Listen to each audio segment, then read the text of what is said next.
Bro, sucks. I was an MD at a church for like 7 years where we had an electronic kit. That makes a lot of sense. It was the highest end rolling That's you why could you're get. so angry. That's 7 years you cannot get back, man. You're upset. I get it. Here's the thing, though. It made sense because the church was fairly small.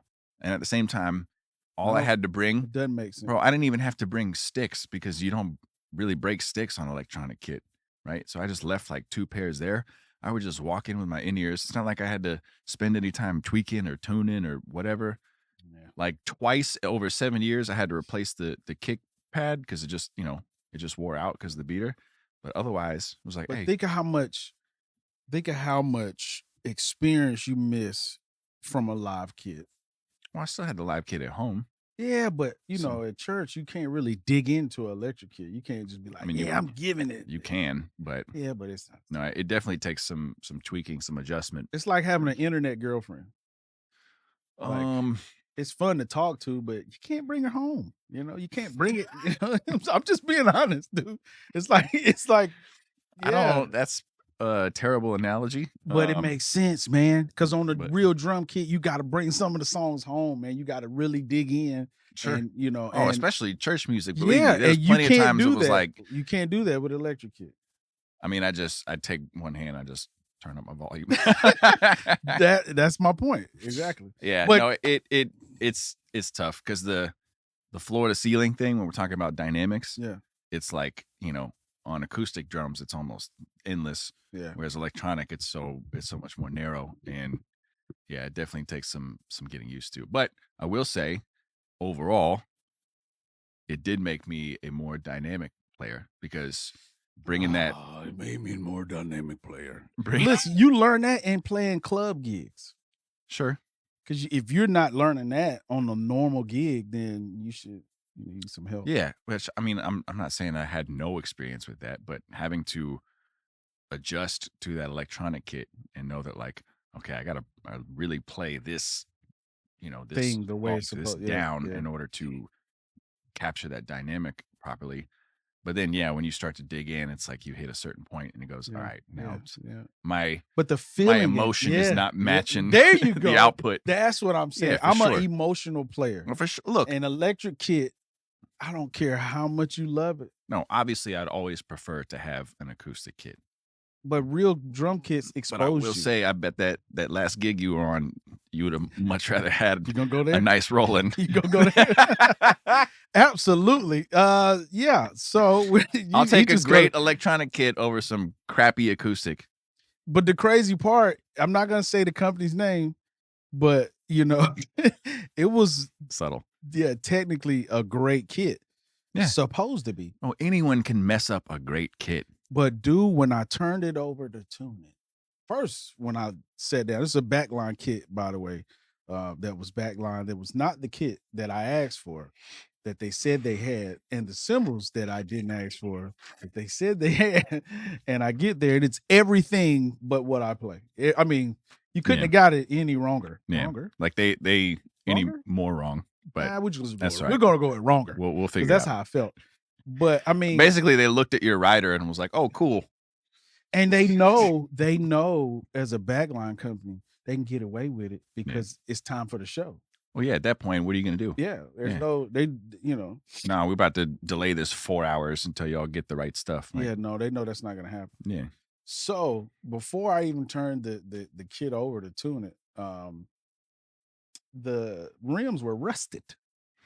I don't think I've ever seen a rusted like great kit. I though. don't Like, know how that. I I don't want to happens. show up at the gig and then start having to think back and question: am I up to date on my tetanus shot?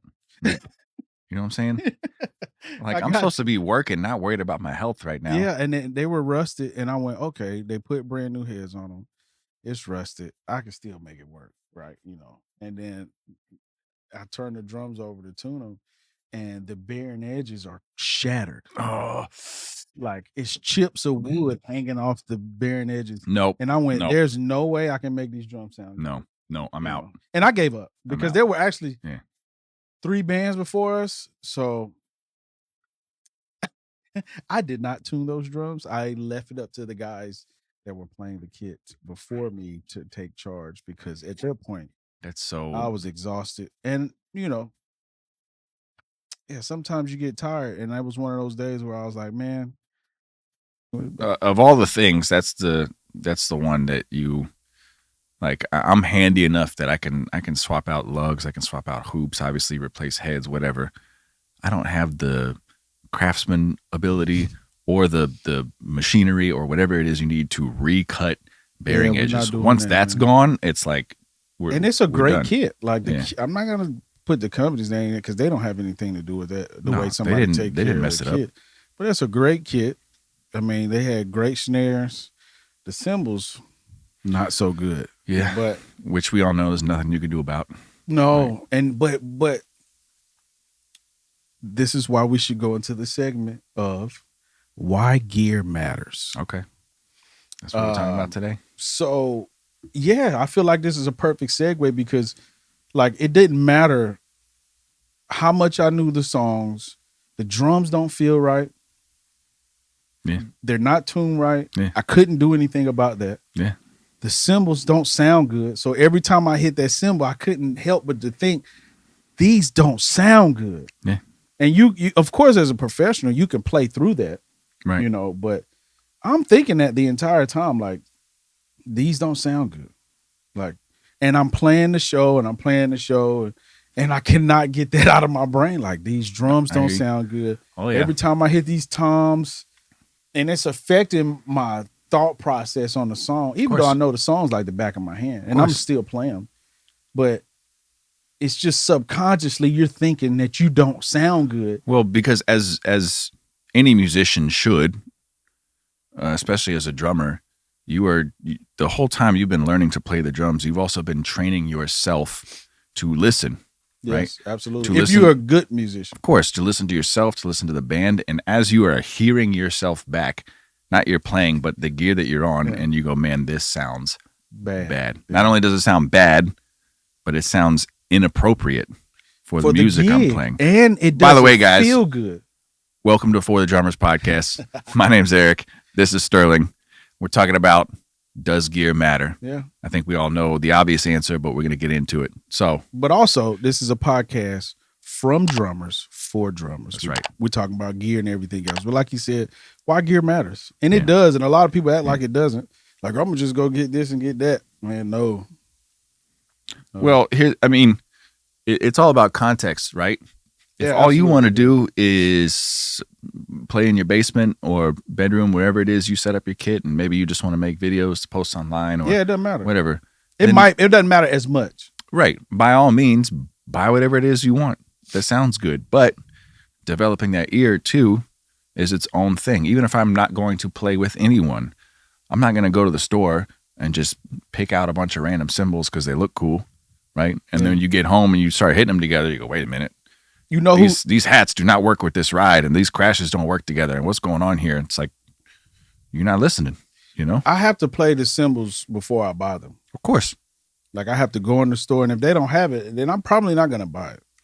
I mean, I'm the guy, as annoying as it might be, I've ordered, when I was looking for a new ride, I knew the sound I wanted, I knew the ride I wanted, but I'd heard different versions of it online and stuff. I ordered like 5 or 6 of them. Until you got it right. Yep. And here's the thing too. This is why you got a lot of time on your hands. There's no way I got that much time. That doesn't take that much time. Well, you can return it. Yeah. In foot though.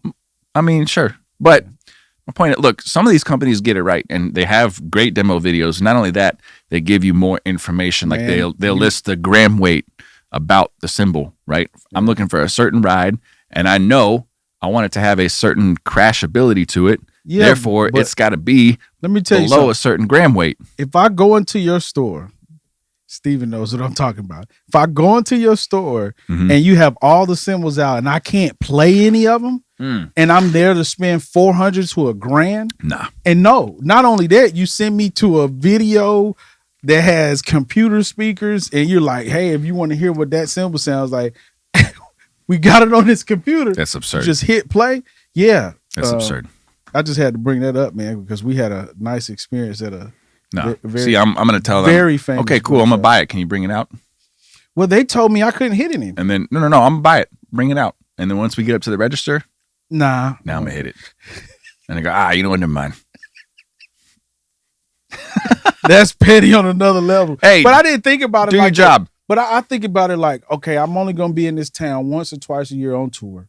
Yeah. I enjoy the content that they put out. I enjoy that they have a lot of gear. And I want to try it before I buy it. And the first time, I had the same issue. Yeah. So the second time, I knew it wasn't just me. Yeah. It was their policy. Actually, the first time, I couldn't even touch them.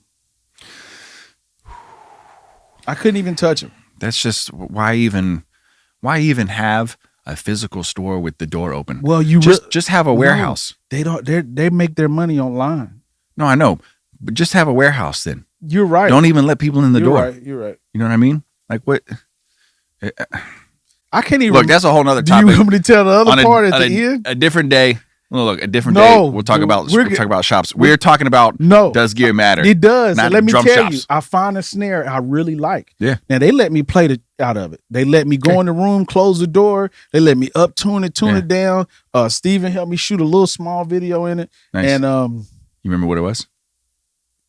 The snare? Yeah. It was the chrome over steel. Oh, nice. Okay. 14 by 5.5 Gretsch. Yeah. But so I get to the register.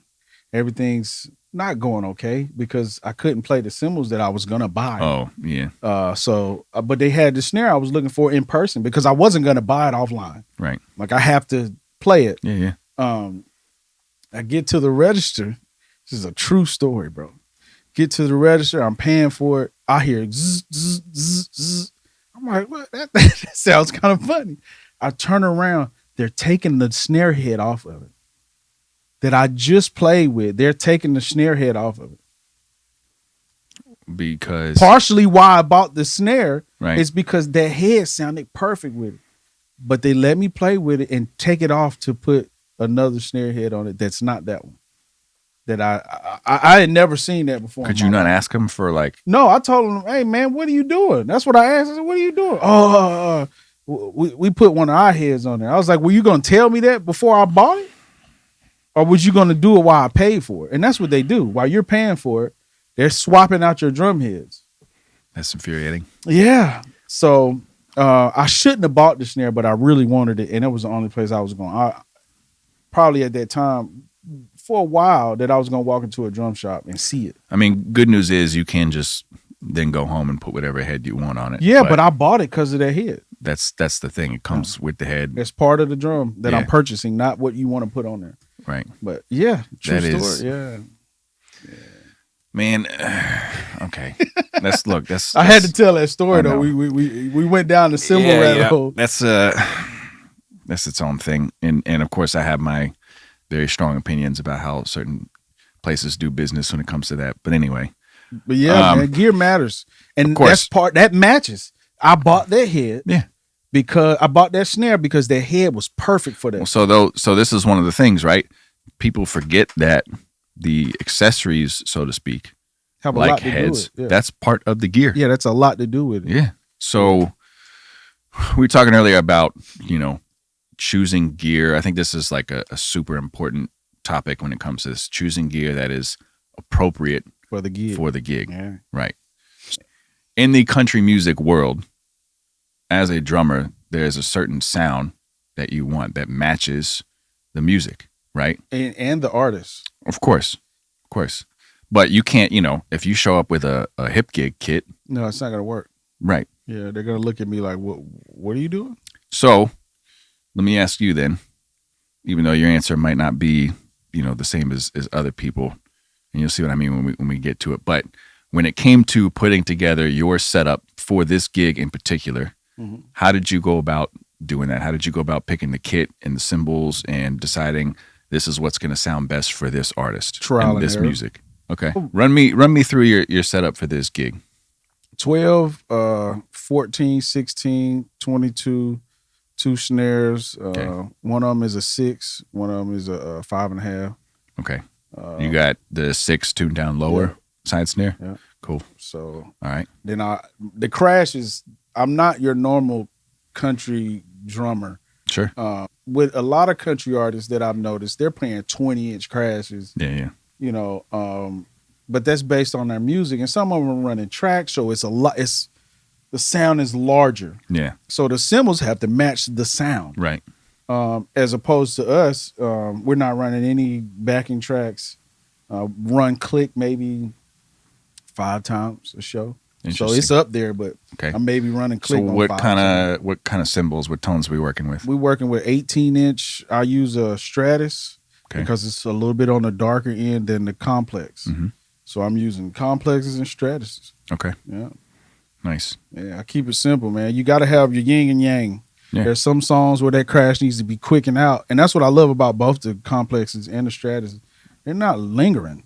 Right. Like they're in and out. Right. And of course, now that we're a 3-piece, the cymbals definitely have to be in and out. Yeah. Like I can't play no 20-inch crash. Right. And it's ringing longer than the guitar. Taking up all the space. Yeah, taking up all the space. See, good on you for being cognizant about that. And that's what we were talking about earlier, developing that ear as a musician and being aware of those kinds of things. Yeah. Right. Being aware of the space, so to speak, that you take up when it comes to the sound coming off the stage, you know? Yeah, because previously when we were a 5-piece, I was running 10, 12, 16. Okay. Because I can get away with it. The sound, the space is bigger. Yeah. It's more planned. I wasn't using it like, a pop gig, but I was definitely using it. And I just took the 10 away and put a 14-inch floor tom. That's all I did was swap the 10 out. Yeah. And put a 14-inch floor tom. Physically speaking, though, to me, that's quite the adjustment. Going from 2 up, 1 down to 1 up, 2 down. Well, I play everything, dog. Sure. Like, I play folk music, gospel music, pop music. I'll play it. And I don't really I think growing up, not having good drums teaches you to play on everything. Right. Like I didn't grow up with a full drum set or anything like that. Yeah. So I had to learn how to play with whatever was available. So it kind of taught me how to just, and you're right. I didn't even think about that. I didn't even think about the adjustment. I just did it.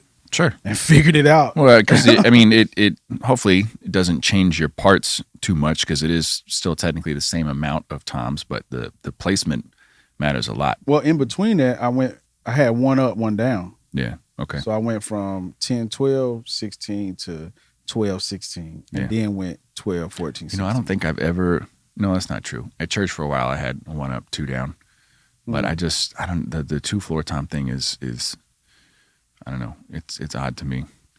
You good? Yeah, I heard that. Just making sure wasn't nothing caving in on it.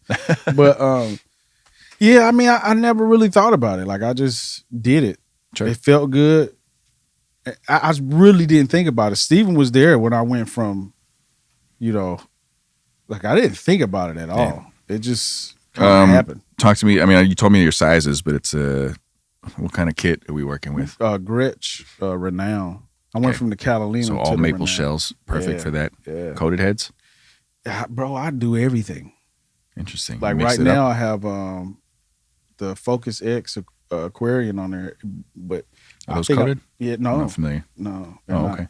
And I just ordered the Response 2s and I think I'm gonna go coated. Yeah. Yeah. As far as I know, in the country world, it's typically darker tones with the cymbals and warmer sounds with the drums. But then again, it still very much depends on the artists themselves. Those heads I still have, they're warm. Yeah. The drums you have are they're gonna make anything sound warm. Yeah, it's a great kit. Yeah. So, but yeah, that's typically what I've seen, and it's a lot of in the country world. Again, depends on the artist because some of these guys are more pop country, some of them are more rock. Some more rock, some are more blues. I was looking at the drummer for Chris Stapleton, Derek Mixon. Yeah. He plays like a Ludwig classic maple. Is he 1 up, 1 down? Pretty sure. Yeah. 1 up, 1 down. But I think. But he's laying back. Yeah. He's such a pocket guy. Yeah. Big, dark Zildjian K's. Or you look at somebody like Rich, this plays more rocky. Rich Redmond? For. Who's Rich Redmond play for? You can say it. Jason Aldean. Oh, okay. So he's bigger kid. I think he's 1 up, 2 down. Yeah, but he's he's playing like heavy. Yeah, You yeah. know, even Brentley Gilbert's drummer, I cannot remember his name. That's more rocky. You know, a lot of these guys, some of this country stuff has got a nice, you know, classic rock, Oh yeah. vibe to them. Well, and especially these And there is the pop bro country thing too. right. Yeah. So a lot of these names we're talking about and the gigs that you're playing on these big stages. When it comes to time to play on a smaller stage, a smaller venue, how much of an adjustment are we making? I'm saying outside of this gig. Oh, you dude, get called to do a different gig. Like the other day, I played it wasn't even a wedding reception. It was like a party before the wedding. Engagement party or something? No, it was just a party before the day of the wedding, which was okay. It's rich people stuff. But like, dude, I had a kick, a snare, and a floor tom and a cymbal, and just didn't barely use but I knew what situation I was in. Didn't use like what floor tom? Man, I barely touched that floor tom, man. Just what riding hats? No, I had 2 crashes, and I used one of them as a ride because I knew the ride was going to be too much. Sure. Yeah, so I care. You know, I could have brought a full kit and sticks or rods and sticks. Okay. Yeah. So I would use the stick for the hi hat and rod for the snare. You know, clever. Yeah. Okay. But just like that, man. Like even though we're outside, they're not really here. They're not here to really hear the band. So let me ask you this then: Did someone ask you to scale it down? Did someone ask you to bring rods for lower volume? I actually asked him to scale it down, and he was like, "No, man, you can." And I was like, "No, that doesn't make sense. It's a guitar player and a violin player." Oh, that was it. Yeah. Not even bass? No. Oh. So why would I full kit it? He was like, "No, bring the full kit." I was like, "Yeah, all right." Absolutely did not do that. So this brings me kind of to my next point is, again, we're talking about what's appropriate for the gig. The fact that you kind of already knew going into it what to bring and what not to bring, really. Absolutely. Right? Where do you think you learned that? Trial and error. I don't think I really had anybody teach that. That's just like, if you want to be a working musician, that should be in the back of your mind. Pay attention to the room you're playing in. Yeah. Like, okay, I get the vibe. Yeah. And that just comes with trial and error too, though, because I wouldn't expect a 17-year-old to know that unless he's told that. Right. I wouldn't expect that, and I think a lot of us, myself included for sure, I learned from, my first kit was just a 5-piece with hats and a crash ride. Yeah. Right. And from there, I would cut lawns, I would do chores, whatever, earn up some money so I could add something else, to another cymbal. Right. I remember when I bought my first double kick pedal and then never used it.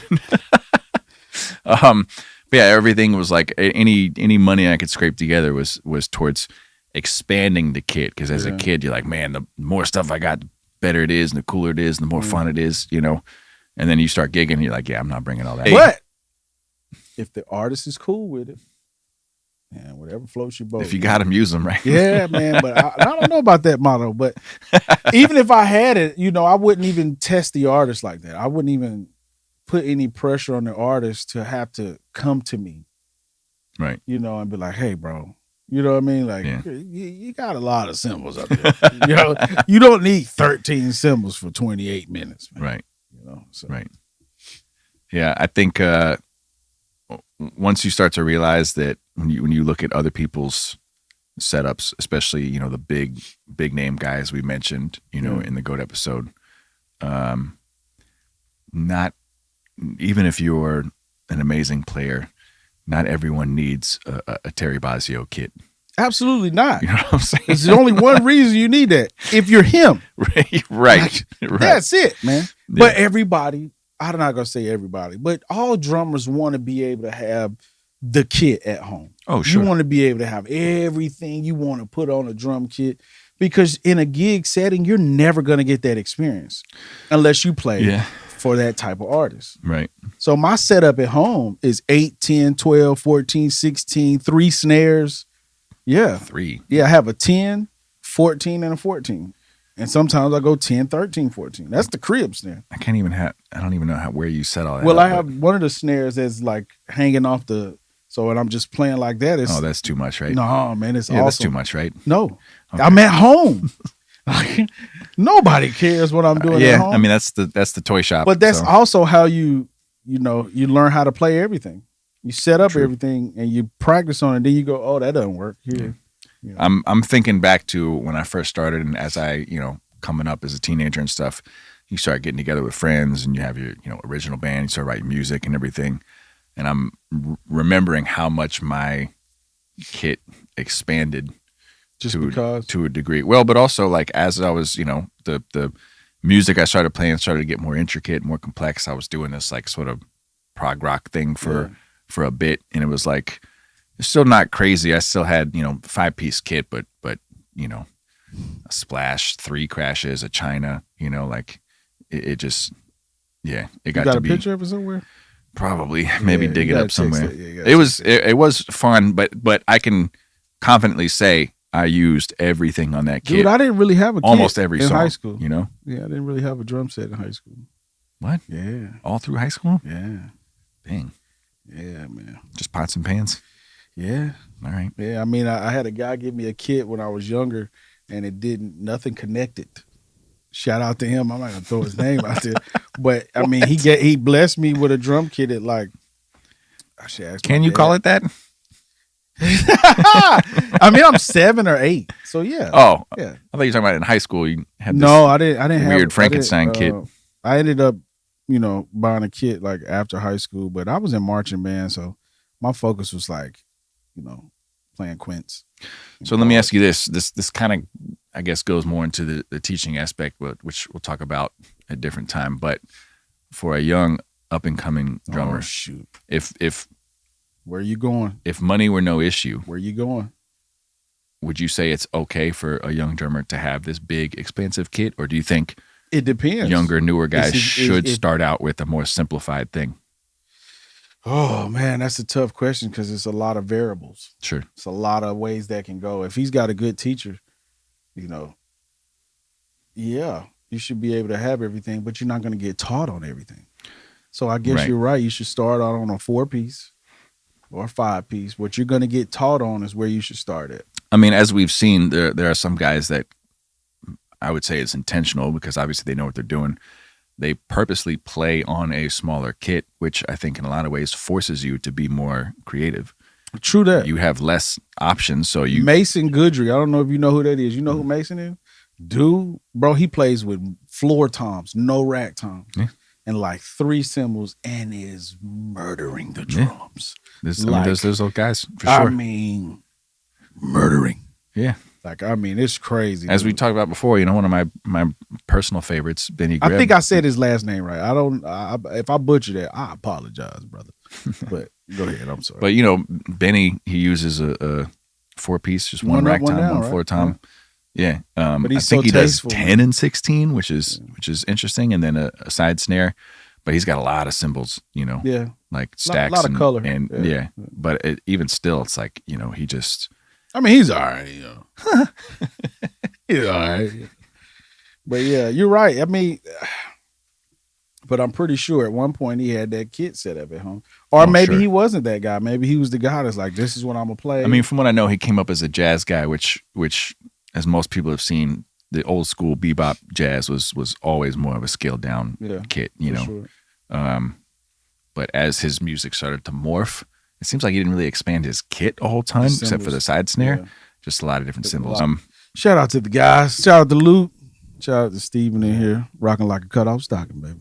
I don't know if that's rocking, but but gear matters, man. And you gotta play for the gig, man, and not for yourself. So let me ask you this then: as we're seeing more and more with these gigs nowadays, and how much they're incorporating, backing tracks and all kinds of other electronics into these current artists, do you think it's, for lack of a better word, a necessity for drummers to start to familiarize themselves with sample pads or triggers or electronic drums? If you want to, it's like AI. Yeah.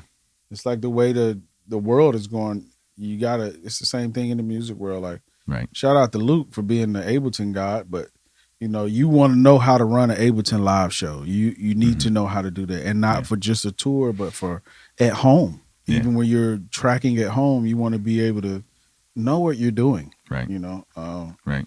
even for church situations, you want to know how to run Ableton. But it also adds value. Yeah. You invest in that, and it adds value to you as a player because you might get the gig based on your ability to do said thing over the other person. Look, and they might be a great player, Yeah. but if they don't know how to run Ableton, that might be a knock on them. Yeah, so that's what you were just mentioning. I think that's a whole nother topic for a different episode. But You gotta have you gotta. well, these days it's like, But it's the same thing. Gear matters, and that's part of your gear. But- Depending on the yeah. gig, that's part of your gear. But Even though I don't run Ableton, I run a click. You know? Yeah. But Well, that's the thing. Gone are the days where just being a great drummer is enough. that's depends on. It depends on the gig. for No, sure. it depends on what you're trying to do. Yeah. If you want to just be a clinician, then that's irrelevant. Sure. Or I mean, there's plenty of bands and artists out there like I don't know too many jazz gigs where you got to learn how to run Ableton. right. No any. But Actually. if you want to become a working professional, obviously learn as much as you can to Yeah, add expand your value. opportunities. Yep, add value. Yeah. Your gear matters, man. Yeah. All right. You know. Yeah. And the way that you pick out your drums and your Fire. cymbals, your sounds, obviously for No the more gig, good quiz. the way that you pick out your sticks, right? Oh, dude, I'm not going down that road with this. This guy's a weirdo when it comes to sticks. Every sticks is labeled and weighed and tapered. He's got this little thing like, yeah, these sticks only go with these sticks and these sticks. Man, I don't give a shit. They're uneven. It is not that complicated. Man, I ain't got time, man. Those are only okay. Listen, I'm not I gonna don't get into care. it. I'm not gonna get into it with you. yeah, I don't care though. But I don't have thought to about defend you. myself. Listen, I thought about you Saturday when my sticks weren't even. I was like, dang, I see why Eric does what he does. But then I thought about this. But again, those are No, okay. my left hand needs to be stronger anyway. So I just put the heavy stick in my left hand. All right, You know, sure. hey man, you gotta think on the fly, baby. However you justify it. Hey, you gotta do what you gotta do. I only do that with the cheap practice sticks. And stupid me, I didn't even tell you this a couple weeks ago. I put the cheap practice sticks because there was a brand new pair in my stick bag before church. All through rehearsal, everything good. First song. We get to the first chorus, the first song. Gone. Bro, you know how most time you can feel it? Yeah. It's starting to Yeah, go, yeah, and then yeah. you can find You a can feel it spot getting- musically. You could, yeah. you know what I mean? That's like part of being a Definitely. seasoned vet is like, okay, this is starting to go. I'm gonna find a musical spot that makes sense. I could swap this out. It'd be seamless. I No just need, throw you 'em. know, bro, this thing exploded on me. Hey. It went from like everything's good, pow, and just Yeah. right through the middle. Just Yeah. yeah. And I was like, oh, That was the bag. Huh? That's the bag of sticks. yeah. Yeah. So I will not be using those on a gig anymore. Me. I learned my You lesson. can. I've done it. Yeah. They were fine for. I mean, the other ones I used were fine for the longest time. This was I like just a chuck fairly my new sticks pair, and down. it just poof. Like I just throw them. yeah. Have you seen me do that? Yeah, I just throw them. If it's a terrible stick, it's just Oh yeah. yeah, I don't care where the song is though. Well, you know, I'm like in an enclosed thing, Yeah, I so don't I care. throw it. It's gonna I'm bounce gonna back, throw the stick and it's gonna bounce back, hit you in because the it's head. gonna bother me. Oh, of course. Like, Yeah. see you later, alligator. You know. But yeah, man, it's All right. been another episode of For the Drummers podcast. Man, this is my boy Eric. We got Steven in the building. We got Luke in the building, and my name is Sterling. Man, remember, we're here for you all, drummers. Whatever you need. Hold on. Let me finish. This is motivation right here, man. Okay. Stick to it, baby. That's You right. get tired, keep working. Yeah. You get upset, keep working.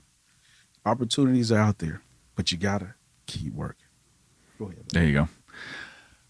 Thank you guys for watching. I just want to say, if you enjoy this, please like it. Please subscribe so you don't miss the next episode, and leave a comment for the algorithm. Leave Even a if you don't comment. like it, comment. Tell us why you don't like it. There you go. And also comment if there's something you think we should talk about, if there's a definitely topic probably we will. haven't covered yet, if there's something you want to hear us, you want to hear our opinions on, whatever it is, let us know. And I don't know about that. if it's worth it, we'll get to it. If not, sorry about it. Peace Later. and chicken grease.